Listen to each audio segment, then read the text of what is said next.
dar inicio. Para los que recién entran, bienvenidos nuevamente. Estamos dando inicio a las actividades de SOBET, de su webinar. Vamos a iniciar con este webinar el día de hoy.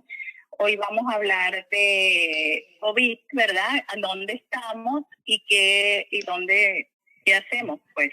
Y para ello tenemos dos invitados de lujo. Para mí, todo el que acepta estar ahí, toda la directiva, todo el que nos apoya en SOBET, pues es un invitado de lujo. Hoy tenemos dos invitados de lujo, colaboradores de siempre con la Sociedad de Endoscopia, la doctora Dianora Navarro, el doctor Asadur. Son excelentes colaboradores y bueno, nos van hoy a brindar pues este excelente webinar. La doctora Dianora, primero las damas, va a comenzar la doctora Dianora Navarro. La doctora Dianora es pediatra, gastroenterólogo pediatra, adjunto y coordinador docente del posgrado de gastroenterología del Hospital Pérez Carril. Conocidísima por todos nosotros, miembro de la Sociedad Venezolana de Gastro, de la Sociedad de Endoscopia y miembro de la Sociedad Latinoamericana de Gastroenterología. Ella nos va a hablar de manifestaciones digestivas del COVID. Doctora Dianora, gracias nuevamente y adelante, bienvenida. Bueno, buenas noches. Voy a empezar para compartir aquí la presentación.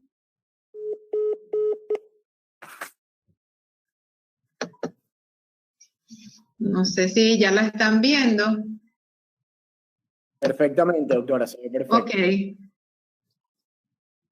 Bueno, este es un tema que realmente es bien actual y le doy las gracias a Yuraima por la invitación. Ya habíamos hablado meses anteriores que hemos compartido información acerca del COVID y si bien es cierto había hecho esta revisión con anterioridad, ahorita las que les voy a mostrar está bastante actualizada. Entonces el contenido va a ser una información general. Voy a hablar de la fisiopatología gastrointestinal y hepática en COVID y las manifestaciones digestivas.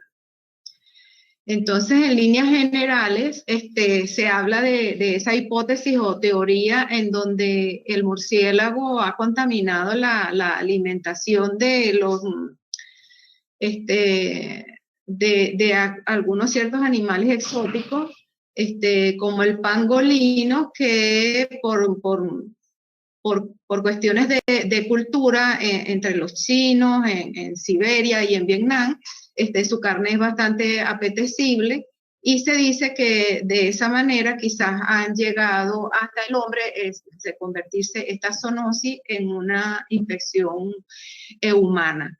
Y en relación entonces al murciélago se dice en los estudios de filogenética que el SARS-CoV-2 comparte el 88% del genoma del coronavirus que infecta a los murciélagos.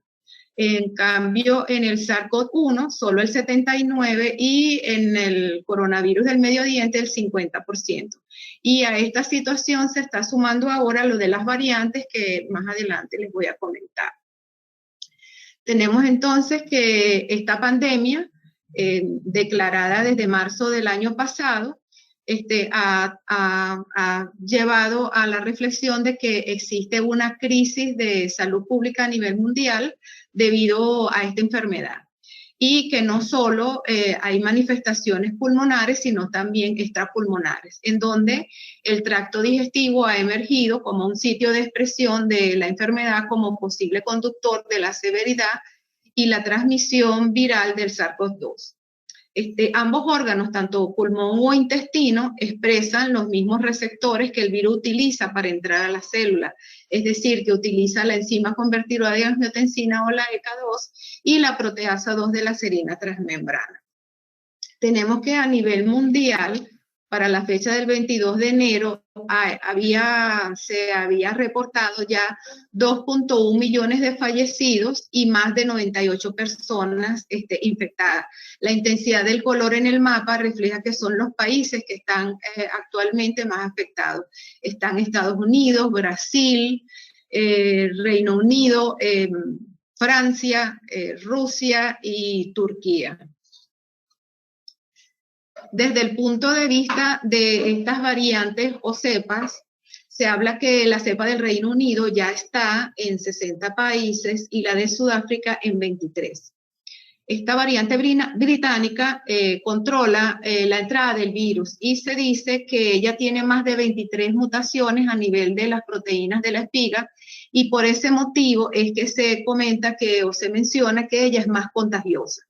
Y con respecto a la variante de Sudáfrica, se menciona que ella tiene también estas mutaciones a nivel de la proteína en la espiga, como la variante británica, pero además tiene unas mutaciones en los segmentos que controlan la neutralización de anticuerpos. Entonces se ha visto que en pacientes en Sudáfrica que han tenido una evolución tórpida o no han mejorado y que se le ha colocado el plasma de convalecientes, no ha habido una respuesta. Por eso se piensa que esta variante pudiera estar presente en una reinfección de los pacientes o pudiera estar desencadenando una nueva disyuntiva en que no va a haber una respuesta a la vacuna. Por eso se habla a nivel de los laboratorios que tienen que seguir investigando y nuevas vacunas considerando las variantes. El CDC cada 2 semanas recibe muestra de todas partes del mundo para ir estudiando todas estas mutaciones. Tenemos que aquí en Venezuela nosotros hicimos en el hospital un trabajo multicéntrico en conjunto con el Hospital Adolfo Pons de Maracaibo y el Victorino Santaella en el estado Miranda, para conocer estas manifestaciones digestivas en los pacientes pediátricos. Para ese momento que hicimos el reporte en septiembre, en Venezuela habían más de 74.000 casos confirmados con 621 fallecidos y a la fecha desde hace 2 días había eso ascendido a 122.260 casos con más de 1.129 fallecidos. En ese momento, en el estado Zulia habían más de 6.000 casos, en Miranda 10.000 y en el distrito capital habían 18.000 personas. Y de acuerdo a la edad, casi 2.000 casos en niños. Nosotros tuvimos la oportunidad en nuestro centro de evaluar 119 niños en un periodo de 4 meses, de junio a septiembre. Por otra parte, también tuve la oportunidad con la Sociedad Venezolana de Pediatría y Puericultura, que se hicieron 3 consensos, yo participé en 2, en el segundo y en el tercero, escribiendo acerca de la afectación gastrointestinal en COVID, que ya está publicado desde mayo del año pasado, y en septiembre hicimos una actualización y ambos artículos están publicados. Y de allí tomé mucha información de las que les voy a comentar, más la actualización que hice. Tenemos entonces que para la entrada del virus a la célula debe haber una coexpresión de estas 2 enzimas, la ECA y la proteína de serina transmembrana. En los tejidos ellas suelen localizarse muy cerca de la otra. Una sirve para la unión con el virus, la unión de la S1 de la proteína de espiga, y la otra sirve de cebado para que ella pueda fusionarse a la célula y así entrar y poder hacer una fusión por endocitosis y replicarse. Entonces tenemos que en el cuerpo es importante que sepamos que hay distribución en los diferentes órganos de estas 2 enzimas y ello traduce por qué las manifestaciones localizan en diferentes órganos, en especial en el tracto gastrointestinal. Y en la figura, a medida de Lorenzo, es porque allí, en ese lugar, hay mayor expresión de la enzima. Actualmente, para enero de este año, se dice que la importancia o la participación de COVID en el sistema digestivo se basa en varias cosas. Entre ellas, en los estudios de inmunohistoquímica, en las biopsias del esófago, el estómago, el duodeno y en el recto, en donde se ha demostrado la presencia del ARN viral. También apoyado en muchos casos y entre ellos en un paciente que fue una cirugía de un adenocarcinoma rectal y tenía un COVID coexistente, y se encontró por un PCR en tiempo real que había la presencia del SARS-CoV-2 en estas muestras quirúrgicas rectales e incluso en la mucosa intestinal de la ileostomía. Entonces se ve que realmente se ha demostrado, por otra parte, que esta infección de los enterocitos por el SARS-CoV-2, por microscopía confocal y electrónica, así como en muchos casos en donde se ha hecho endoscopia digestiva superior e inferior, pero que, por ejemplo, en esta que le traje acá, en 38 casos, en donde habían signos endoscópicos e histológicos de una lesión isquémica a nivel del tracto gastrointestinal. Esto todo se debe desde el punto de vista de la fisiopatología a lo que se ha denominado el eje intestino-pulmón, en donde el virus, al ingresar hasta el pulmón, va a desencadenar una reactividad exagerada en el sistema inmune, con una tormenta de citoquinas y aumento de la permeabilidad pulmonar. El pulmón no es estéril, también tiene su microbiota y incluso el intercambio es mucho más dinámico que el que existe. Y entonces estas partículas virales y los mediadores van a pasar a la circulación sanguínea, llegando entonces hasta la vía digestiva, en donde los enterocitos mal absortivos, con aumento de la permeabilidad intestinal, van a permitir que haya fuga de microbios intestinales y productos derivados hacia el pulmón. Entonces, esto es lo que hace que este intercambio bidireccional entre el pulmón y el intestino expliquen por qué motivo, si es una patología de tipo pulmonar, tiene sus implicaciones en el sistema digestivo. A su vez, recordar que el pH gástrico puede inactivar el virus cuando es menor de 3 y mayor de 12. Pero tenemos circunstancias en las cuales este pH está modificado por el uso de medicación o presencia de alimentos. Entonces puede pasar el virus al intestino delgado y replicarse allí y producir una sintomatología. En algunos trabajos se habla que el uso de inhibidores de bomba una vez al día va a aumentar la probabilidad o riesgo de probabilidad de 2.15 a 3.7 cuando esta se indica 2 veces al día. Entonces tenemos pacientes que pudieran tener un riesgo aumentado de infección por COVID dada esta circunstancia. A nivel intestinal se ha estudiado el líquido y se ha observado que la replicación viral es más de 1000 veces en la membrana apical que la vasolateral. Sin embargo, por aumento de la permeabilidad intestinal en la vasolateral, por allí pueden pasar microorganismos y virus hacia la circulación general y producir toda esta cascada sistémica inflamatoria. Por otra parte, el virus es más, tiene más trofismo por los enterocitos maduros y en condiciones simuladas como en este trabajo que les traigo acá, ellos encontraron que el virus era viable en el intestino delgado y que podía ser inactivado por el fluido colónico, pero cuando tenemos un tránsito intestinal acelerado podemos llegar a ver el virus en las heces y está planteado entonces la infectividad a través de la vía la vía fecal. Por otra parte, existen trabajos que han demostrado que existe esta inflamación intestinal. Entonces, aquí les traje un trabajo de que determinaron la calprotectina fecal en pacientes, por ejemplo, en el grupo A que no tenían diarrea, la calprotectina se encontraba en valores normales. En el grupo B, que eran pacientes que ya habían tenido la diarrea por COVID, la calprotectina estaba un poquito elevada. Pero en aquellos en donde la diarrea estaba realmente florida, es decir, que tenían un inicio de menos de 48 horas, era mucho más elevada, con una diferencia significativa entre los grupos.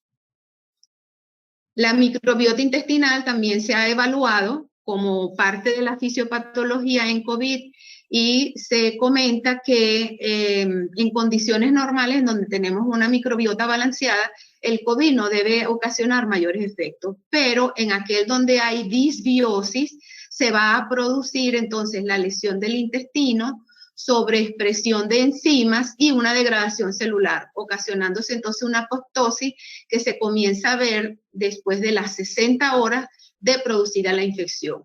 La importancia que radica acá es que en enfermedades gastrointestinales que están asociadas a disbiosis, como enfermedad inflamatoria intestinal, síndrome intestino irritable, aquellos pacientes que toman AINE, que tienen alto riesgo de hemorragia o cirrosis hepática, pudieran tener un riesgo moderado a alto de infección por COVID por esta circunstancia de disbiosis. El microbioma también, en los pacientes que han tenido gravedad con el COVID, se ha encontrado que las bacterias comensales, en especial el Faecabacterium praumasi, que es muy importante como una bacteria probiótica, se encuentran estos comensales disminuidos y aumento de aquellos oportunistas, en donde los clostridios y los bacteroides van a tener una relación inversamente proporcional. A medida que ellos están más aumentados, va a haber mayor severidad de COVID, y a medida que ellos estén más controlados, el COVID va a ser menos severo. Y por otra parte, en este artículo estudiaron que a pesar de que la patología ya el paciente se haya recuperado, las alteraciones de ese microbioma se van a mantener por un tiempo. Por tanto, que estas bacterias comensales pudieran ser el inicio de que este punto de los trabajos que apoyan el uso de probióticos en este tipo de infección. Y recientemente ahorita en enero la Academia Nacional de Ciencia ha planteado que en estos cambios de la microbioma y la hipótesis de la higiene y la relación con la pandemia, en donde hemos cambiado nuestras condiciones, ya hay un confinamiento de la población, en donde ya no se está yendo a las escuelas, a ciertos sitios, a las universidades, y además ha cambiado quizás la alimentación, esto pueda influir en la adquisición de una diversidad de la microbiota y acelerar la pérdida del microbiota benéfica. Entonces, a largo plazo estaremos viendo cuáles son los cambios que se han ocasionado por estas medidas a nivel del microbioma intestinal. Y otra fisiopatología importante les traje acá, aunque yo soy pediatra, pero este artículo es muy interesante, que es de importancia para los gastros de adultos, es sobre el estudio de la expresión de la enzima convertidora de angiotensina en el tubo digestivo y el cáncer. Entonces acá encontraron que tanto en pulmón como en la mucosa oral, esófago, estómago y colon, en los tumores había expresión de esta enzima. E incluso era bastante alto en esófago, en el colon y en lesiones de metaplasia intestinal graves como lesión premaligna. Entonces ellos argumentan acá que el cáncer podría tener un mayor riesgo de infección por SARS-CoV-2, dado que los tumores también estaban expresando esta enzima y que no se sabe realmente si ello tiene repercusión en la génesis tumoral en el seguimiento de los pacientes. En lo que respecta a la excreción fecal, ya muchos trabajos y estudios han identificado el ARN viral en los frotis anales, rectales y en las muestras de heces en pacientes con COVID. La importancia está en que se ha determinado la carga viral e independientemente que el paciente tenga diarrea o no, hay presencia de copias bacterianas por mililitro en las heces y que estas van a ser más altas cuando el paciente tiene diarrea. Y el otro dato interesante es que el ARN positivo en las heces puede permanecer hasta más de 50 días después de haberse negativizado en orofaringe, lo cual refleja que existe la posibilidad también de esta transmisión fecal oral, aunque su determinación en heces no implica que haya una vialidad, porque todavía no se sabe si realmente al encontrar el ARN está el virus viable o son fragmentos que se han exfoliado con el tejido. Sin embargo, a pesar de eso, en el área de gastroenterología es muy importante la formación de estos vía aerosoles a través tanto como de la saliva como por la vía rectal.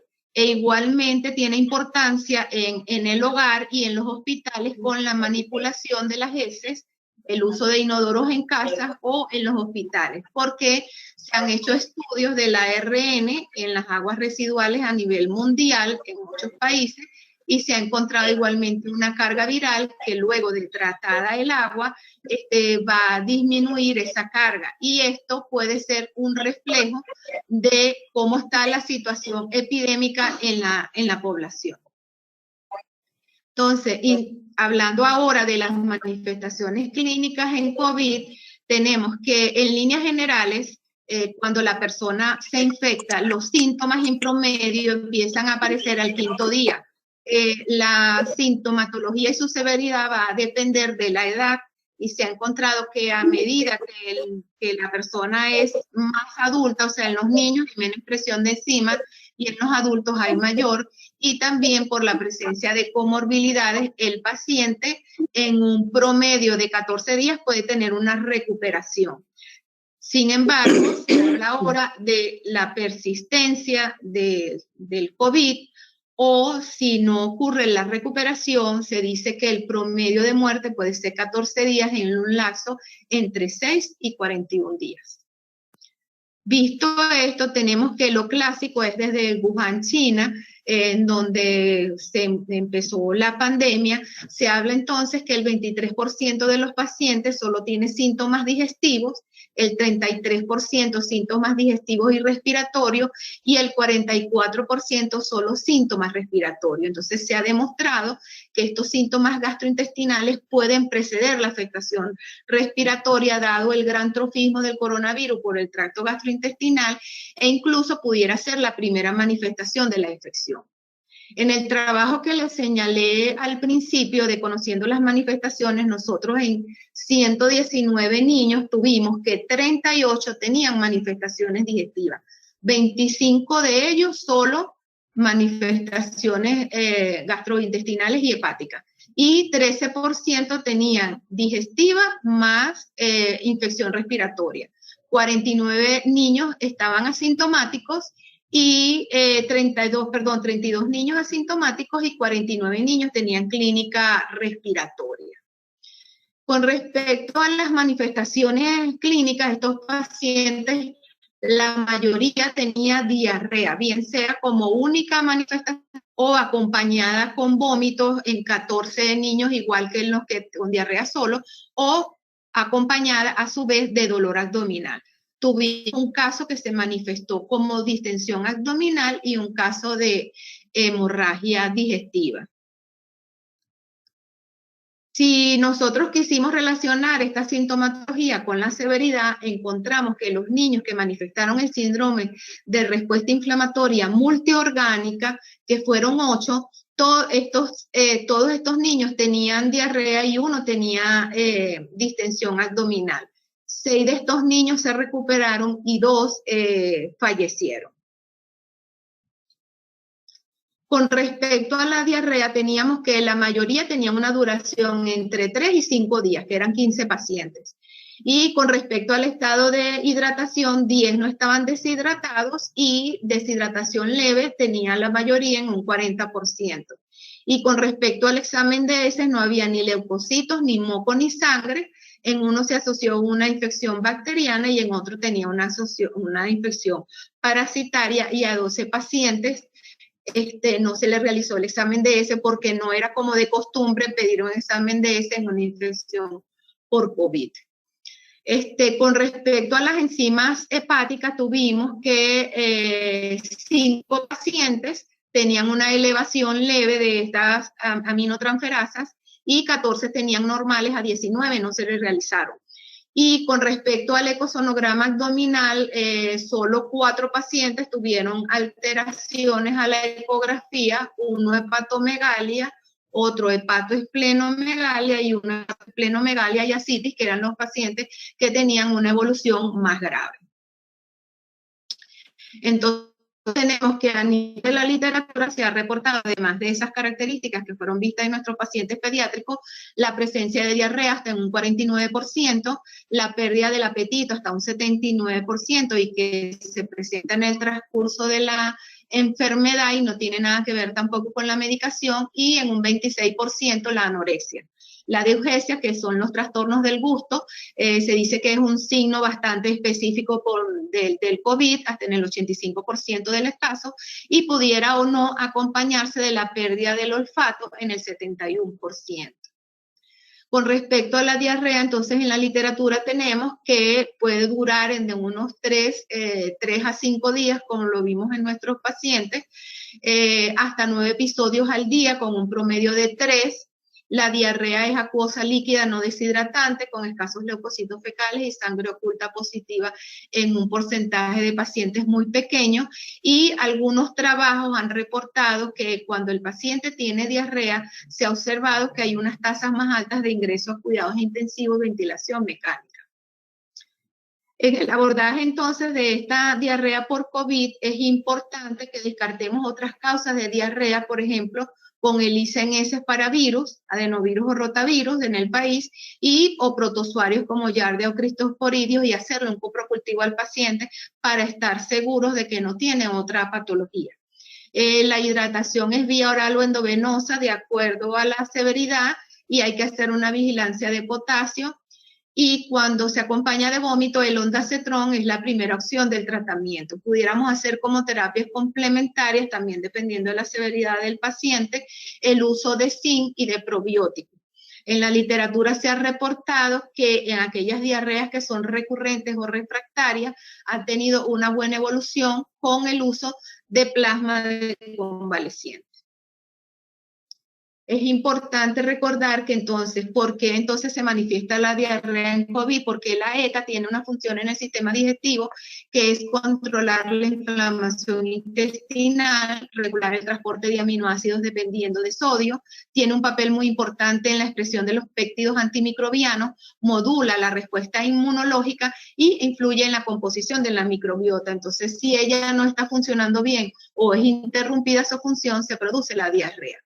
Otros síntomas está entonces la náusea y el vómito antes del ingreso hasta un 20%, y se refiere que cuando los vómitos son intratables, ha habido varios trabajos reportados en donde se le hace una tomografía al paciente y no tenía ni tos y tiene una afectación pulmonar importante.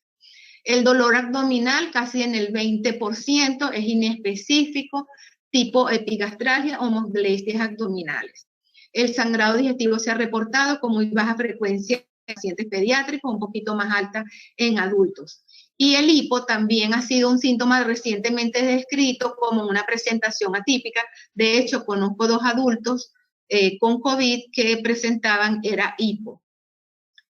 Con respecto a las manifestaciones del páncreas, tenemos que es posible la infección porque el páncreas expresa igualmente esta enzima convertidora de angiotensina, y existen reportes en la literatura en donde había presencia del SARS-CoV-2 en un pseudoquiste pancreático en un paciente que tenía neumonía y pancreatitis aguda edematosa. Sin embargo, la prevalencia puntual es bastante baja, de 0,27%, y el 69% de los casos son de causa idiopática. Y esto está basado en un estudio de 22 casos de pancreatitis aguda de 11.883 pacientes que habían sido hospitalizados por COVID en 12 hospitales en Estados Unidos. Sin embargo, en la actualidad, para enero de este año, todavía no se ha demostrado con firmeza que haya un aumento de la incidencia de pancreatitis durante la pandemia COVID. En el abordaje, los pacientes pueden presentar una hiperamilasemia e hiperlipasemia, y debemos entonces hacer unos estudios de imágenes de extensión para realmente verificar la indignidad o no de ese páncreas. Recordar que a veces la amilasa o la lipasa pueden aumentar, por ejemplo, en casos de gastroenteritis, de diarrea o de infección pulmonar. Lo que es importante es el valor. Y hay que excluir otras causas virales, el uso de fármacos y los factores de riesgo, por ejemplo, en los adultos, como el alcohol y la litiasis. Hay que hacer una vigilancia de la hiperglicemia porque pudiera ser el único síntoma de afectación del páncreas endocrino por COVID. Sin embargo, en este caso, en los pacientes con afectación pancreática, habría que racionalizar un poco el riesgo-beneficio de la utilización de los estudios durante la pandemia. Con respecto a la afectación hepática, se tiene que pudiera presentarse por progresión de la enfermedad viral por el coronavirus, o bien sea en un paciente que tiene o no una enfermedad hepática preexistente. Sin embargo, la manifestación es una elevación leve de las aminotransferasas, transitoria y autolimitada, y puede haber una prolongación del PT con hipoproteinemia. La falla hepática es rara y cuando se ha presentado es porque hay una enfermedad preexistente o es una enfermedad por COVID muy severa. Y la colestasis también puede observarse en estos pacientes y se dice que pudiera ser un riesgo aumentado de severidad. Sin embargo, con respecto a la fisiopatología, la afectación hepática, se habla de 4 mecanismos importantes, como de citotoxicidad directa por el virus, la poripsia, que hay lesión entonces hepática, o una hiperreactividad del sistema inmune al virus, y lesión inducida por fármaco. Sin embargo, acá quiero destacar que en esta gráfica, que es de un trabajo colombiano, que la respuesta inmune en los pacientes con hepatopatía crónica está alterada. Entonces, a veces no se sabe si esa inmunosupresión del paciente puede ser un factor de riesgo o de protección porque quizás no responda tanto a esta infección por COVID. Y los pacientes que tienen esteatohepatitis, que además tienen un síndrome metabólico u otras enfermedades de riesgo como diabetes o obesidad, pudiera tener un riesgo aumentado en ellos. Y con respecto a la falla hepática, se habla que pudiera haber una descompensación, que pudiera ser una falla hepática aguda sobre ya una crónica. Entonces, en estos pacientes se hablan todas las sociedades encargadas de los problemas de hígado, que dicen que es importante hacer un despistaje de hepatitis B, C y HIV en todos los pacientes con infección por coronavirus 2. Los pacientes con hepatitis B y C con frecuencia tienen hipertransaminemia y con frecuencia presentan también otras comorbilidades. Es importante investigar el uso de la terapia de corticosteroide en estos pacientes y del tocilizumab, porque puede reactivarse la hepatitis B, y en el caso en donde se cuente ya con la vacuna, hay que priorizar la vacunación en estos pacientes con hepatopatía crónica. Como última manifestación tenemos la hemorragia digestiva, que tiene una incidencia hasta de un 13% en los pacientes hospitalizados por COVID, y se ha asociado al uso de anticoagulantes, de aspirinas o de AINES, o el paciente tiene ya un antecedente de haber sangrado con anterioridad. La melena es la presentación clínica más frecuente, pero puede haber hematemesis o líquido en borra de café, incluso rectorragia.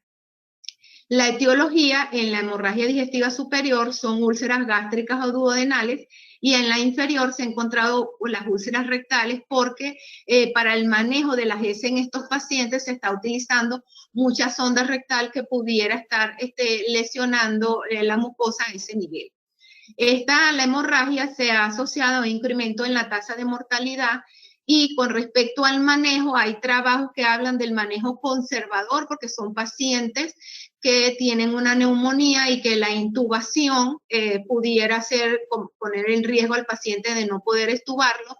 Sin embargo, cuando hay que sopesar riesgo-beneficio de hacer una endoscopia, que también puede ser terapéutica, entonces habría que evaluar los riesgos.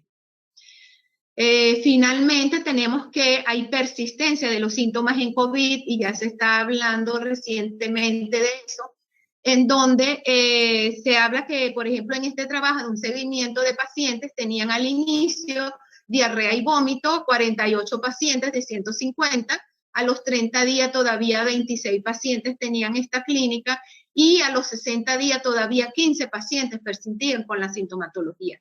En este caso es importante el seguimiento en pacientes que tienen síntomas prolongados más allá de los 28 días, porque debemos descartar alguna enfermedad preexistente que se haya pasado por alto, como enfermedad celíaca, síndrome de intestino irritable, enfermedad inflamatoria intestinal, cáncer y poliposis colorectal.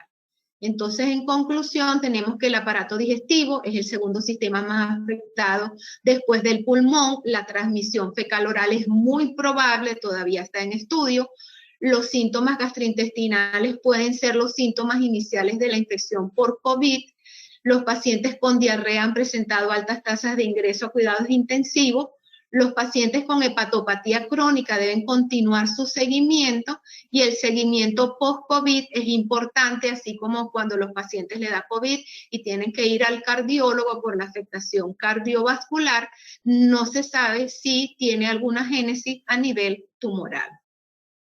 Entonces, muchas gracias por la invitación y todos debemos cumplir las medidas de prevención, lo cual es fundamental para nuestro cuidado personal, de nuestros compañeros de trabajo y la familia. Entonces, no sé si las preguntas van a ser ahora o luego de la presentación del doctor Azul. Muchas gracias, doctora Dianora. La verdad es que muy buena, muy completa, con cosas que muy recientes, con datos muy recientes y además con una actualización increíble. Las preguntas las vamos a hacer todas al final. Yo sé que, bueno, perfecto. Que hay muchas preguntas, muchos debemos tener preguntas en este momento. Y les voy a pedir, como está escribiendo Yuraima, que por favor las preguntas las dejen de una vez en el chat y al final nosotros las hacemos todas. Entonces, muchísimas gracias. Yo voy a hacer ahora... Yo voy a silenciar el micrófono o lo haces tú. Es indiferente, bueno, ya lo hago yo que estoy acá. Okay. Y voy a convertir en presentador al doctor Asadur para que nos... convertir en presentador. Para que nos ayude, nos dé su conferencia, ¿no? Yo voy a hacer la presentación porque no puede hablar, como saben. Pues bueno, el doctor Asadur es el Chetmedyan, yo creo que se dice así, doctor. Es jefe del servicio de endoscopia digestiva del Hospital de la Asociación Española en Uruguay, en Montevideo. Es gastroenterólogo y presidente de la Sociedad Interamericana de Endoscopia Digestiva. Es amigo de la Sociedad Venezolana de Endoscopia y un magnífico endoscopista. Nos va a hablar de qué sabemos y dónde estamos con el COVID. Y bueno, los dejo con el doctor Asadur. Muchísimas gracias por esta conferencia y nada, seguimos adelante con la siguiente presentación. Bueno, muchas gracias. ¿Se ve bien? ¿Está todo en orden? Se ve perfecta su presentación, doctor. Bien, bueno, de nuevo muy amable, muchas gracias por la invitación. Es un gusto estar con ustedes. Como tú dijiste, me siento realmente un amigo de la casa. Antes de empezar la presentación, quería felicitar la presentación anterior, realmente brillante y sumamente muy docente y explicativa. Me encantó y también yo tengo algunas preguntas para el final. En cuanto a lo nuestro, de la parte de endoscopia y el abordaje endoscópico, a ver si puedo pasar. Ahí. Desde que comenzó la pandemia, fueron muchísimas las expresiones, antes de entrar un poquito en el tema, ¿no? A modo antecedente, a lo largo y ancho del mundo. O sea, creo que, bueno, obviamente que ninguno de nosotros vivimos, pero raramente se vivió algo por la inmediatez del conocimiento, por la facilidad con que tenemos de seguir día a día y en cada momento, en cada lugar lo que está pasando.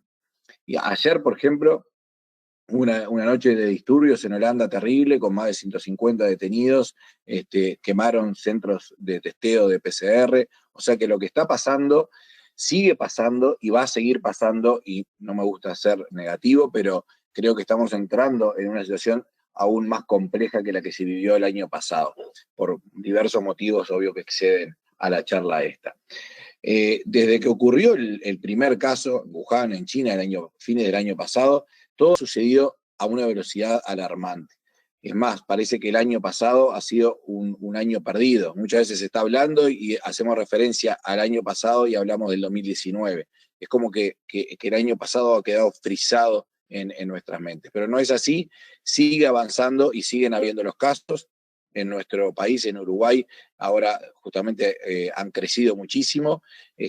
Veníamos bien, obviamente, pero imposible escapar de la realidad y ahora estamos en un momento complejo. En Venezuela, bueno, ya se presentaron y ustedes conocen los datos mucho mejor que yo.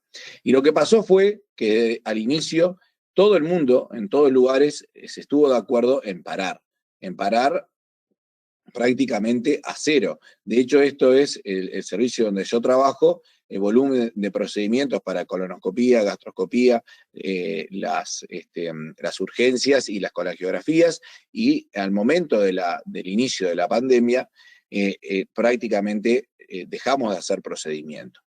Después se fue recuperando y vamos a hablar un poco de todo eso. Desde la Sociedad Interamericana de Endoscopía Digestiva, y en conjunto también con diversas sociedades y con diversos abordajes a lo largo del año pasado, fuimos tratando de dar un plan de trabajo. Un momento que voy a silenciar aquí.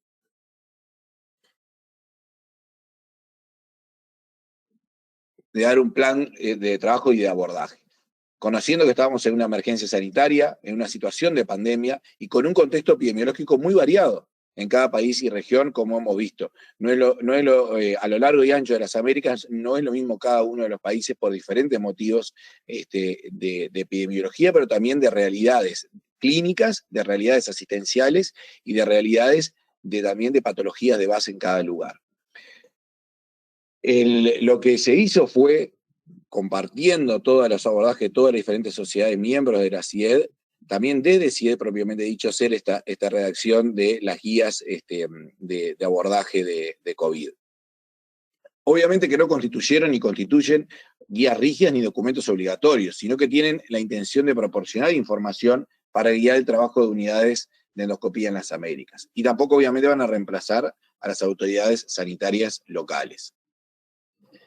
Ya vimos, y esto lo voy a pasar rápidamente, que varían las manifestaciones clínicas desde una enfermedad leve, de cuadros asintomáticos, a momentos más graves, obviamente, y a la muerte incluso. Hay algo que hay que recordar y cada vez más, y nosotros, en este momento, como le decía, de crecimiento de casos en nuestra región, tenemos que tener en cuenta que todos los pacientes que concurren al hospital deben considerarse en riesgo de contagiar o contagiarse. Y el personal de endoscopía o endoscopia enfrenta un riesgo significativo en esta pandemia que tenemos que conocerlo y tenemos que no descuidarnos, porque una de las cosas más complejas que estamos viviendo es que en ese acostumbramiento a la situación o en esa forma de negativizar lo que estamos pasando, tendemos a no cuidarnos. Como resumen situacional, si bien los procedimientos, esto un poco más al comienzo de la pandemia, los procedimientos selectivos debían posponerse, pero hay que asegurar siempre una adecuada asistencia clínica. Lo ideal que nosotros, curiosamente, se logró al inicio y después fue cada vez más complejo de mantener en el tiempo, organizar los recursos humanos en equipos, para que no se crucen y en caso de que haya un brote en algún lugar, otro equipo permanezca libre de la enfermedad y pueda seguir trabajando. El impacto psicológico y económico durante la pandemia es una preocupación muy importante para toda la sociedad interamericana y para todos nosotros, y en lo personal creo que es algo de lo que tenemos que abordar cada vez más, sobre todo la esfera psicológica en el personal de salud. El uso apropiado del equipamiento de protección personal es crítico y tenemos que mantener el ensayo, la práctica y la actuación de cómo hacerlo permanentemente para no olvidar cada uno de los aspectos. En cuanto a las consecuencias, esto quería contarlo también antes de meternos de lleno en el tema, las consecuencias adversas por diferentes procedimientos ya se han publicado a lo largo de todo el año pasado, y no solo con la colonoscopia, en el caso del screening de cáncer de colon, también la mamografía, el Papa Nicolau, todos los estudios de screening han caído a niveles increíbles. O sea, si 2 años atrás planteábamos una situación de estas, nos decían que estábamos fuera de sí, pero sucedió y estamos en esto ahora. En el caso de la colonoscopia, una suspensión de la misma por 6 meses va a llevar un retardo de cáncer y va a haber un aumento en la mortalidad de cáncer, como ya se ha visto sobre todo en algunos países del norte que lo tienen bien estudiado. Y obviamente una repercusión económica y un impacto psicológico, como ya mencionamos. Ya decíamos que toda endoscopia digestiva debe considerarse procedimiento generador de aerosol. Y esto es clave a la hora de la protección que vamos a usar y a la hora del flujo de pacientes y a la hora de la desinfección apropiada de la sala. También mencionamos el hecho de que la recomendación de diferir los procedimientos electivos debía manejarse con un contexto de la indicación clínica, y esto requiere de un diálogo permanente con todos los actores del sistema de salud. Muchas veces nos llaman y nos solicitan endoscopias consideradas como urgentes, pero vistos en el contexto y visto con todo lo que hablamos en la charla, lo que se habló, en la charla pasada, eso hay que ponerlo en el balance de riesgo-beneficio día tras día. Se trató de generar esto que se difundió en las guías que hablábamos, que es dividir entre procedimientos selectivos, aquellos no urgentes, no electivos, y aquellos urgentes, y variando desde posponer el procedimiento hasta discutirlo en cada caso individual o realizarlo caso de un sangrado digestivo en curso, la disfagia por un cuerpo extraño impactado, la ingesta de cáusticos, obviamente una colangitis aguda en curso, y de hecho las colangiografías no han variado en el tiempo. Eso más o menos hacemos la misma cantidad cuando las colonoscopias han caído brutalmente. ¿Y a quién priorizar? La endoscopía terapéutica y endoscopía diagnóstica por síntomas de alarma, obviamente que tienen que tener un lugar prioritario. Cuando tenemos un test de sangre oculta positivo, no podemos esperar más allá de 3 meses. Entonces, estos son elementos que tenemos que tener en cuenta. Reevaluar la indicación y estratificar el riesgo, y la asignación de recursos sanitarios durante el inicio debe regirse por la lógica. No podemos, y es difícil a veces de evitar esto, realizar los estudios o los procedimientos por proximidad con el paciente, por afinidad con el médico que nos está pidiendo algo, o por fobia al cáncer de los pacientes. Esto ya algo mencionamos, lo voy a pasar por alto. En cuanto al personal de endoscopía, al momento de realizar los procedimientos, solo el personal esencial debe estar presente. Todo el personal debe usar equipo de protección personal. Y esto ha hecho muy complejo también el enseñar, la educación, y hay muchos trabajos que abordan esto de la educación hoy en día, porque si solo tenemos que estar el mínimo personal indispensable, obviamente que el lugar de los residentes, el lugar de las personas en formación, va a no tener sitio y va a complejizar todo para todos. Todos y cada uno de los que están dentro del servicio tienen que estar con la máscara colocada y no pueden sacársela en todo momento, en ningún momento a lo largo del día de trabajo, y eso también lleva a un cansancio muy importante. El interrogatorio al entrar a la unidad debe hacerse a todos los pacientes, así como la toma de temperatura, más allá de que exista toma de temperatura en la entrada de los centros asistenciales, y también nosotros como personal de salud tenemos que cumplir con estos pasos. Este es un cuestionario que nosotros hacemos en el servicio, que es muy similar a todos, y que ahora le hemos agregado un par de elementos, porque estamos, como vamos a hablar más adelante, hisopando a todos los pacientes en muchos de los servicios de Uruguay, en el servicio que yo trabajo, y en muchos se está hisopando a todos los pacientes. Entonces hay que consultarle que tenga el hisopado obviamente vigente, cuando se realizó el hisopado, y algo muy importante es que en el caso que se hisope, el paciente tiene que guardar cuarentena entre el hisopado y que nosotros hagamos el procedimiento. O sea, no es que se hisopó, se fue de fiesta y vino al otro día a hacerse el procedimiento. Y aquí voy a hablar una palabra de testeo y después yo voy a ser bastante rápido en esto, pero después me gustaría ver la situación en la cual están trabajando ustedes e intercambiar ideas. Tenemos diferentes pruebas, incluso se siguen desarrollando pruebas para detectar el SARS-CoV-2. Tenemos la más difundida mundialmente, que es el PCR, que es la de elección en el preoperatorio o en el preprocedimiento. Tiene la ventaja de ser una prueba sensible para detección de infección reciente y útil para el manejo del paciente y prevención de transmisión cuando se hace adecuadamente, porque aquí, si la toma no es realizada apropiadamente, puede haber hasta un 30% de falsos negativos. O sea, no es tanto de cómo se procesa a nivel molecular, sino a nivel de la toma del hisopado. Tiene la desventaja de requerir un tiempo más prolongado y un número limitado de pruebas. Tenemos, por otro lado, las pruebas de anticuerpos, que es útil para la detección de exposición pasada, y se realiza a través de serología. O pruebas rápidas, tanto de antígeno como de anticuerpos. Esto es un poco el flujo de trabajo que estamos realizando.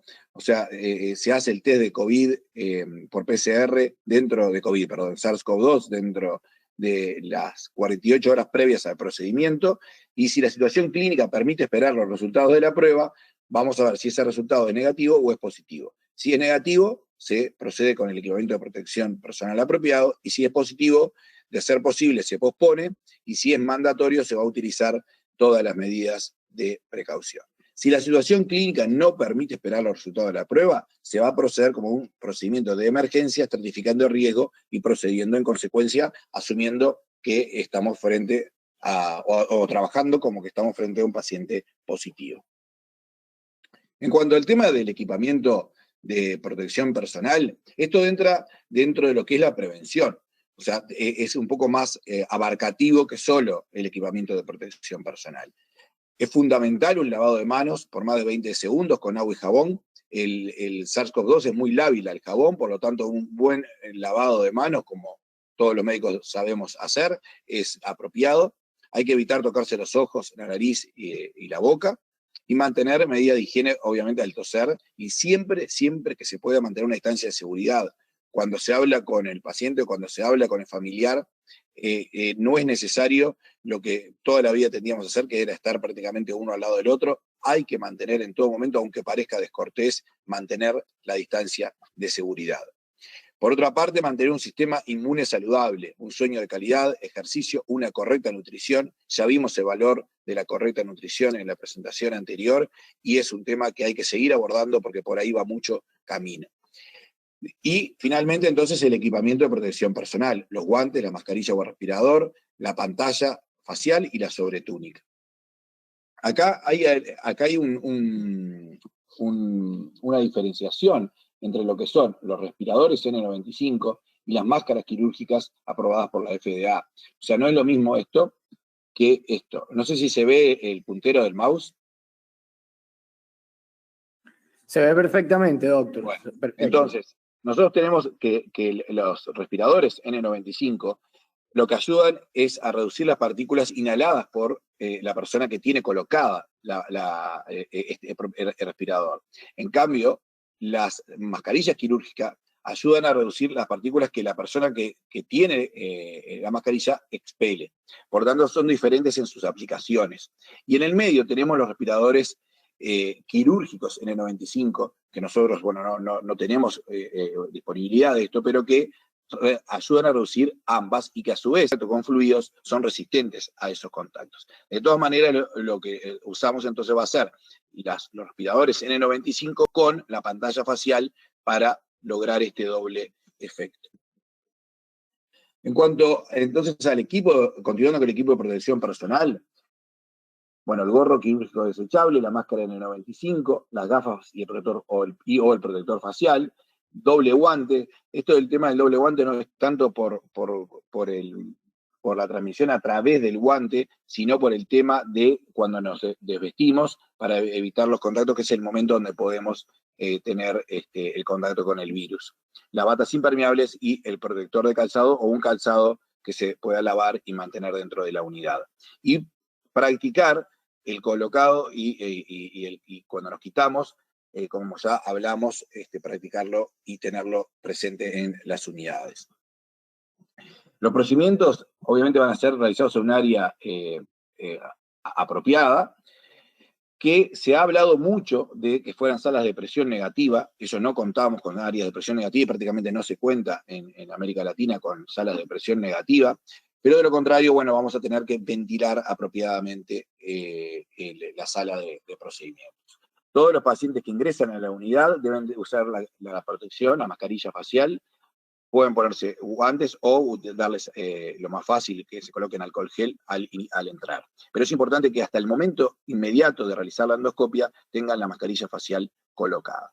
Las biopsias obtenidas de una persona, entonces, infectada también pueden ser una fuente de infección y deben de tratarse como un material biológico contaminado. Lo otro es que el consentimiento informado, se recomienda la consulta con el departamento legal de cada institución y ver cómo actualizar los consentimientos que ya teníamos al momento de pandemia. Los cuidadores, obviamente, o los confortadores, van a tener un acceso restringido. Ya ese pasaje de la familia por las unidades de endoscopia está absolutamente limitado. De hecho, el ingreso a los centros sanatoriales hospitalarios está limitado. La importancia de la limpieza completa y permanente. Y de todos los elementos, el teclado, la computadora, el teléfono, todo tiene que se mantenía con una limpieza que antes no teníamos esa costumbre, por lo menos en nuestras latitudes. También vimos lo que esto implica y también era una de las cosas que tenía ganas de charlar más adelante. Se debe realizar entonces una limpieza a fondo entre cada uno de los procedimientos utilizando las soluciones que se disponen. Lo más fácil es la solución hipoclorito al 0,5 del alcohol al 70% en atomizador. En cuanto a la anestesia, durante la intubación y la extubación, en el caso de que se vaya a hacer de esta manera el procedimiento, y sobre todo cuando se trabaja en pabellón o en bloque quirúrgico, solo el personal de anestesia debe estar presente porque es un momento con alta chance de contagio. Cuando se concurre a hacer, por ejemplo, a una unidad de cuidados intensivos, un procedimiento y el paciente está intubado, que muchas veces se dice que se desinfle el manguito para permitir el fácil pasaje del gastroscopio, evitar eso, porque ahí también puede haber un alto riesgo de aerosoles. Y si está disponible, se puede colocar un filtro en la válvula expiratoria, que esos filtros quirúrgicos que son muy baratos también se han usado en equipamiento de protección casero que eventualmente podemos conversar. En cuanto a la desinfección, el personal que trabaja en el área de desinfección y de limpieza y de reprocesamiento tiene que tener todas las condiciones de trabajo apropiado. Se debe seguir un manejo adecuado, de acuerdo a las guías institucionales disponibles, y todo el equipamiento debe ser procesado. Al principio, reprocesábamos el frasco lavador entre cada uno de los procedimientos. Eso luego fue evaluado en los últimos meses con la industria también, y se ha visto que no sería tan necesario y podría realizarse entre cada uno de los cambios de turno. Las técnicas actuales de desinfección de endoscopio parecerían no son suficientes, ya que estos agentes son diricidas y actúan sobre SARS-CoV-2, o sea que no tendríamos que ajustar nada a la hora de lo que ya veníamos haciendo, en lo que es el reprocesamiento propiamente dicho. Lo otro es mantener la moral en alto, o sea, trabajar de la manera más cómoda posible y tratar de mantener un equilibrio entre todos nosotros, porque como decíamos, todo esto ya lleva un año y va a llevar también bastante tiempo por delante. En cuanto a lo que se llama la retomada, esto que está basado en las guías españolas, no es para mirarlo todo, sino que para mostrarle 3 o 4 puntos de esto, que me parecen muy importantes. Uno es la reevaluación de la indicación. O sea, en cada uno de los momentos que podemos empezar a retomar, porque, bueno, por los diferentes momentos epidemiológicos, reevaluar la indicación. ¿Sí? La endoscopia se había transformado prácticamente en una extensión de la semiología, como en su momento fue la ecografía. Y la verdad es que tenemos que reevaluar la indicación y realizarlo cuando realmente es apropiado.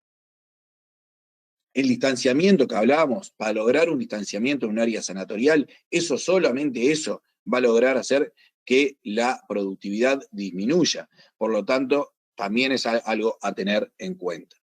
Planificar entonces las agendas, asumiendo esto que estábamos hablando. Y, bueno, lo que hablábamos de la sala de presión negativa, también como para tenerlo presente, no para realizarlo porque es prácticamente impracticable, pero para poder charlarlo si fuese necesario. Lo otro interesante es que las medidas de protección del personal sanitario y de los pacientes nunca van a volver a hacer lo mismo, y esto probablemente será algo bueno y una mejora en lo que es la práctica de endoscopía y lo que son los procesos de calidad que siempre hemos hablado y muy pocas veces se ha logrado instrumentar en todos sus efectos. O sea, ha sido un llamado de alerta para todos nosotros. Simplemente para terminar, mostrar la página web de la Sociedad Interamericana o el Facebook, que pueden seguirlo a través de Sociedad Interamericana de Endoscopía Digestiva. También lo pueden unirse a lo que es el chatbot a través de WhatsApp o a través del boletín, como dice aquí. Se suscriben y pueden seguir todas las novedades. Esto es una película, y con esto termino, que cuando empezó la pandemia me acordé de la película esta, quizás muchos de ustedes vieron, Demolition Man, de Sylvester Stallone, donde había una sociedad de no tocar. O sea, el protagonista se despertaba años adelante y en un momento había una sociedad de no tocar. Y buscando información de la película en estos días, me encuentro con este artículo del periodista, el bloguero Alexander Fox, que dice: mientras luchamos por la cuarentena y comenzamos a planificar un mundo posterior a COVID, es importante que no tomemos decisiones basadas en la irracionalidad inducida por el miedo. Todo es un canje y siempre existe un equilibrio entre libertad y seguridad, intimidad e higiene, beneficio personal y bien común. Al igual que en el mundo de Demolition Man, debemos tener cuidado de no esterilizarnos tan a fondo, que la vida que estemos preservando haya perdido demasiado de lo que hace que la vida valga la pena. Con eso quería despedirme. Muchas gracias. Doctor, magnífica presentación. La verdad es que muy, muy explicativa, didáctica y sobre todo me parece a mí también reflexiva, ¿no? La verdad es que no se trata del COVID, sino de lo que va a suceder y de lo que puede suceder si basamos nuestras decisiones en miedos y en intentar sobrehacer las cosas, ¿no? Yo creo que en este caso debemos aplicar lo que sabemos y básicamente, digamos, hacerlo bien. Una de las cosas que nos demuestra el COVID es que definitivamente la protección personal era una tarea pendiente en lo que a endoscopia se refiere. Nosotros no nos estábamos protegiendo de manera adecuada porque un virus que se transmite por el aire pues hizo estragos inicialmente en las unidades de endoscopia, entre otros, ¿no? Pero por lo menos en lo que nos atañe a nosotros, creo que esa es una de las cosas más importantes. Ahora, creo que Yuraima ya puede hablar. Sí. Yuraima, ¿estás ahí? Sí, pero le apagaste el micrófono. Ella lo puede abrir ella misma, pero ya se lo voy a abrir yo. Dame un segundito. Yuraima Montilla, aquí está. Vamos. No.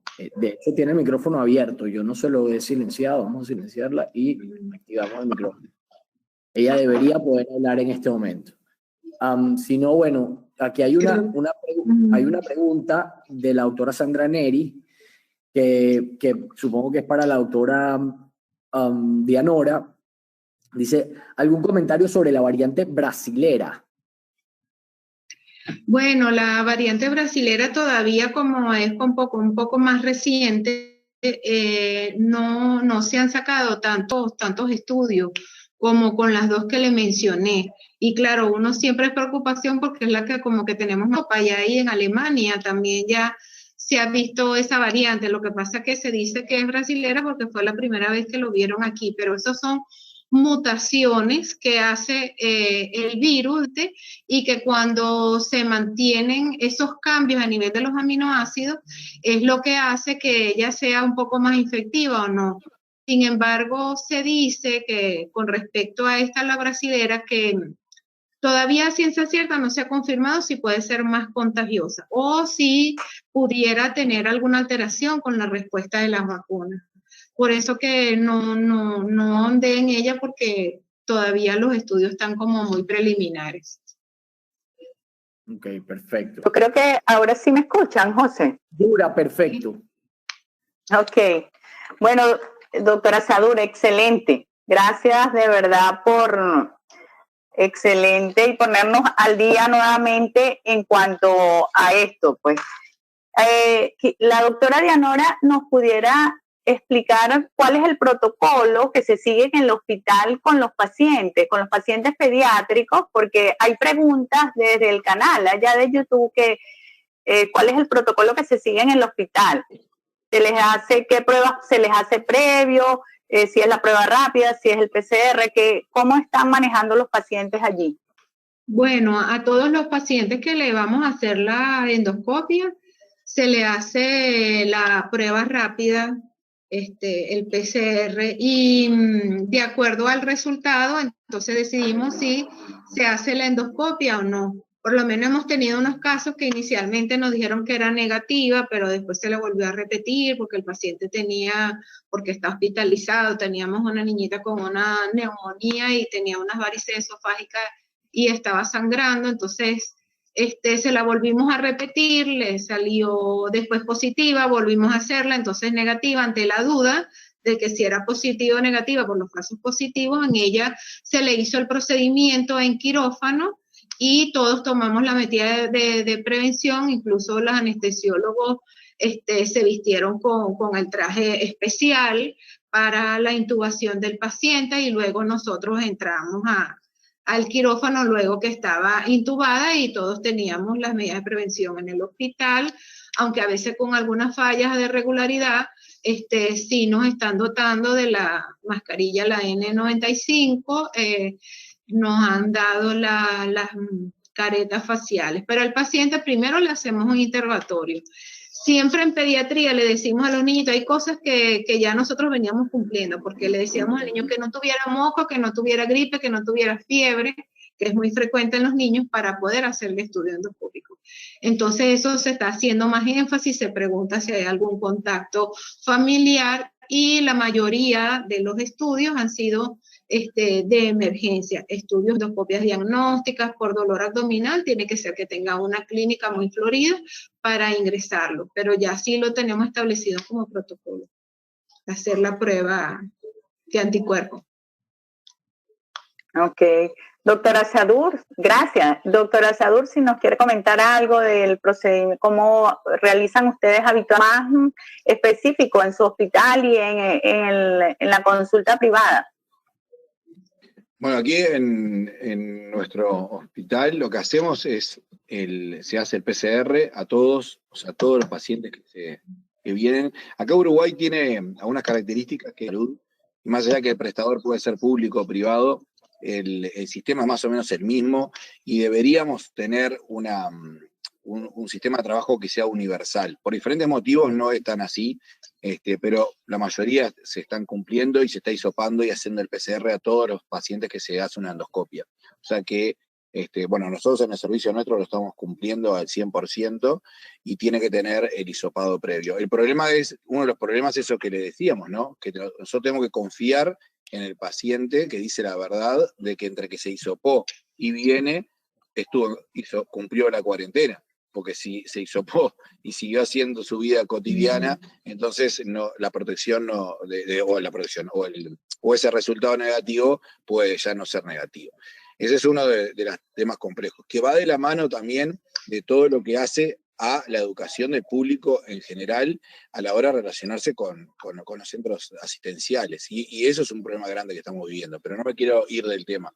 Una vez que ingresa el paciente entonces a la unidad, se le pone alcohol gel en las manos y bueno, y se verifica que tenga la mascarilla colocada apropiadamente, obviamente, se hace ese interrogatorio que hablamos y pasa a la sala de endoscopia. Ya no hay ningún tipo de preespera.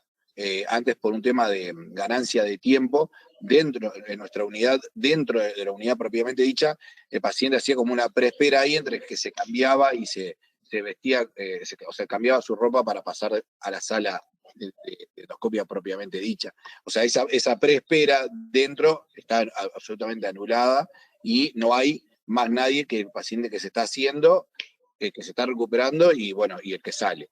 Ya los familiares no entran a hablar con los pacientes mientras que se están despertando y se reduce ese diálogo al mínimo imprescindible.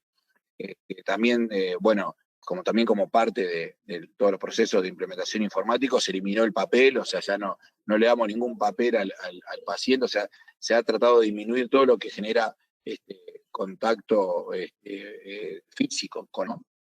Y dentro del área de trabajo, bueno, como hablamos, la colocación de todo el material apropiado, que por suerte lo venimos teniendo, no hemos tenido problemas aún de suministros en el país. Quizás al principio hubo algunos temas logísticos, pero bueno, ahora en ese aspecto se está bien. Y bueno, tratar de cuidar la higiene y cuidarnos entre todos y tratar de concientizar a todos de lo que estamos haciendo es lo mejor para todos nosotros, que no es una obligación, de que no es que se está obligando a que tengamos todo eso puesto, que no es cómodo para nadie, pero que sino que es para que todos nos podamos proteger y trabajar todos con seguridad, para el paciente y para todos nosotros, porque como se decía, ya creo que no queda nadie que no conozca a un fallecido, que no tenga contactos cercanos, o sea, ya eso ya no es más un cuento de que me contaron, es algo que lo estamos viviendo.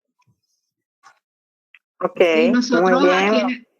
Aquí en el hospital, bueno, y en Venezuela en general es muy complicado hacer, o sea, se hace el hisopado, pero lo hacen, puede pasar hasta un mes y todavía al paciente no le han entregado el resultado. Entonces eso es una opción si es una endoscopia electiva, pero si es de emergencia, no, para nosotros acá no es una opción.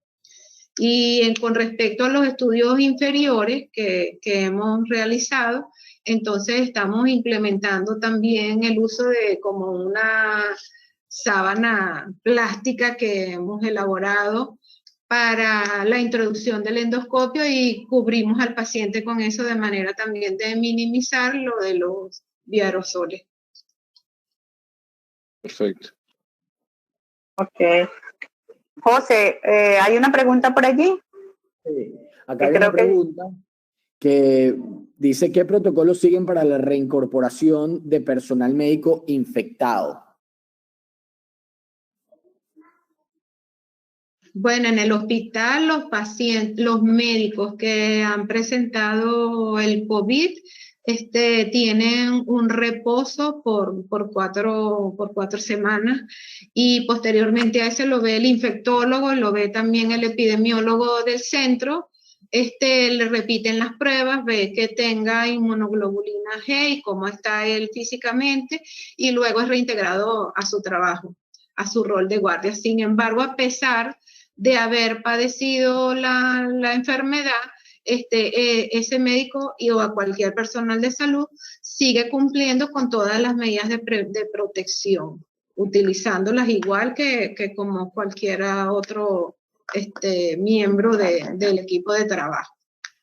Excelente. Esa es una de las grandes preocupaciones que tenemos, porque por ahora la realidad es que se viene cumpliendo, como dijo la doctora, pero ya hemos visto en otros países que ante la escasez de personal se empieza a presionar para el retorno precoz.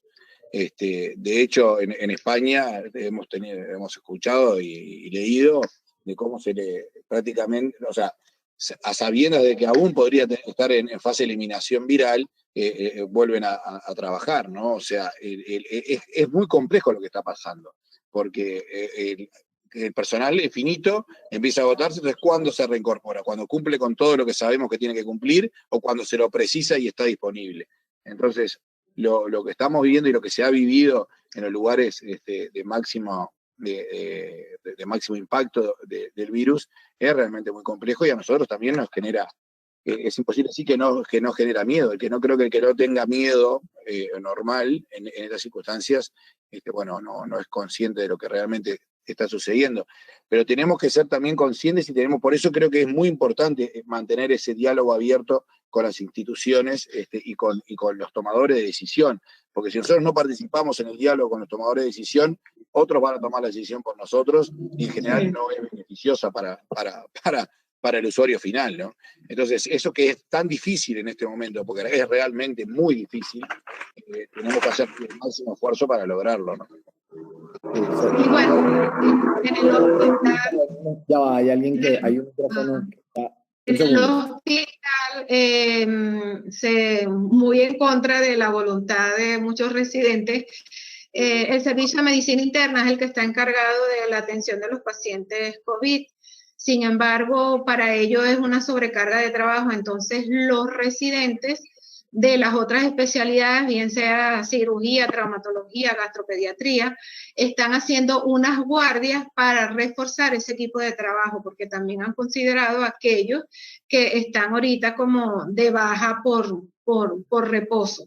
Entonces, la situación, bueno, en realidad aquí en Venezuela no se ha desbordado como en España, pero bueno, se han optado por aquella política, y también dentro del personal de salud se ha considerado aquellos que tienen factores de riesgo, que si son diabéticos, hipertensos o mayores de 60 años, entonces se ha evitado que hagan trabajo en esas áreas, y lo que hacen es reforzar otras áreas de hospitalización. Ok, muy bien. Bueno, ya estamos sobre el tiempo. Un comentario rapidito, doctora Vianora. Me llamó muchísimo la atención lo que revisó en cuanto a que después de que en el PCR aparece negativo, 50 días después puede haber transmisión oral fecal. Claro, no está 100% confirmada esta parte, pero esa me llamó muchísimo la atención a tener en cuenta, sobre todo para recomendar no estar haciendo colonoscopias diagnósticas por hacer. O sea, yo quiero que seamos un poco enfáticos en esto como sociedad, porque son cosas que se está poniendo al día, entonces es importante tenerlo en cuenta. Y a una preguntita después para el doctor Asadur y tendremos que... Bueno, sí, los estudios han dicho, sobre todo los niños tienen una excreción prolongada del virus. Entonces se habla que en los niños pudiera ser porque están tocando todo, entonces vuelven como el virus a hacer su tránsito por el tracto gastrointestinal o por, ¿cómo se llama?, aspiraciones silentes desde la parte, incidiendo en que a nivel de las heces todavía los exámenes se mantienen positivos. Entonces, mientras se hace una buena aclaratoria con respecto a esa transmisión oral fecal, entonces sí es importante, como tú dices, que tengamos el conocimiento y que aquellos pacientes que han estado positivos, entonces uno posponga esa endoscopia. Ese estudio pudiera ser hasta unas 6 a 8 semanas, incluso tomando hasta las medidas de prevención, porque a pesar de que salga el hisopado negativo, pudiera estar teniendo la excreción viral. Exacto. Doctora Asadur, su comentario en relación a lo mismo. No tengo, sinceramente, información al respecto y por eso me gustó tanto la charla de la doctora, porque es muy ilustrativa. Aprendimos muchísimo todo. Excelente. En cuanto Ajá, dime. Ahorita yo le hago en cuanto al consentimiento informado. Yo creo que es importante como sociedad que nosotros, lo que usted dijo, doctora Asadur, tratar de asesorarnos bien y cambiar esta parte en cuanto a que esté actual en cuanto a COVID, pues, para cubrirnos un poco, pues, los pacientes y cubrirnos nosotros, pues. Sí, exactamente. Eso es muy importante porque es todo tan dinámico que hay que anteponerse al problema, ¿no? Claro, por eso. Sí, hay que hacer una reelaboración del consentimiento informado que teníamos, que ya no se está adaptando a la situación actual. Por eso hay que incluir esta condición especial de COVID, como dijo el doctor. Me parece que es muy importante tener en cuenta. Sí. Giorgio, José, quería una última pregunta. Yo quería saber, con la doctora Yanora, y vuelvo al tema de la excreción fecal del virus, si estaba determinado, si ese virus era virus viable o si eran fragmentos de ARN, como se ha visto que puede haber en la orofaringe, incluso hasta por 3 meses, que siga saliendo una PCR positiva sin que sea virus viable. O sea, ese paciente tiene PCR positiva pero no contagia. Entonces, quería saber si eso, si bueno, ha hecho hay poco trabajo, o sea, revisé que habían pocos reportes en donde realmente, como unos 2 o 3, por ejemplo, en un caso que eran 6 pacientes y les hicieron las determinaciones y encontraron en 2 que sí había habido como la viabilidad porque lograron que el virus se replicaba, y si el virus se replicaba fuera del organismo, o sea, en las heces, entonces estaba viable. Y hay otro caso en donde también un paciente que falleció, pero antes de fallecer le habían tomado las muestras, y que fue el primero que reportaron en agosto del año pasado, que el virus estaba viable. Lo que pasa que para decir a ciencia cierta que eso hay que replicarlo para que puedan, en definitiva, decir, mira, sí está viable. Pero sí hay bastantes indicios de que pudiera ser así, como les expliqué en aquellos estudios que han hecho también con líquido simulado, que el colon pudiera con sus fluidos inactivar, pero que de acuerdo al tránsito intestinal o el paso rápido que haya a ese nivel, pudiera llegar el virus vivo a estar en las heces. Sí, bueno, y también se sabe que la colonoscopia produce aerosoles, o sea que... No, y que los estudios que han hecho también a nivel de las aguas residuales, porque hubo un estudio, por ejemplo, en un hospital en Hong Kong, que no se explicaban por qué, por lo menos en la epidemia del SARS-CoV-1, que había, porque se había habido como un repunte o una recontaminación que ver con las tuberías y el agua residuales y la limpieza. Entonces, por ejemplo, en Estados Unidos, las compañías que se encargan de la desinfección están haciendo unos protocolos y pidiendo autorizaciones en la comunidad para hacer la determinación de cuántas copias hay. Entonces, sí hay bastante literatura al respecto. Todavía no había un pronunciamiento cierto al respecto. Perfecto, gracias. Bueno. Más claro imposible. Imposible, y de verdad que yo creo que se logró el objetivo que queríamos, que era, oye, como ponernos al día, sobre todo nosotros los gastroenterólogos, para saber dónde estamos. Muchísimas gracias, doctora Leonora, doctora Sadur, encantada de tenerlos por aquí. Siguen cordialmente invitados para siempre en Sovet. Y bueno, a todos, muchísimas gracias. Queremos invitarlos que visiten nuestra página web, sovetonline.com. Están todas las conferencias del Congreso. Tenemos allí también nuestros aliados comerciales con los productos que anunciaron durante el Congreso que van a tener. Está toda esa información allí y los invitamos a que revisen nuestra página web. Además, los invitamos cordialmente para el próximo martes. Vamos a tener un webinar también muy interesante, y son los nuevos indicadores o indicadores prioritarios en colonoscopia con el doctor William Otero. Bueno, que a las 7 el próximo martes, pues los esperamos. Bueno, muchas gracias por la invitación. Gracias por todo y bueno, disculpen igual y bueno, no nos vimos mucho, pero nos escuchamos finalmente.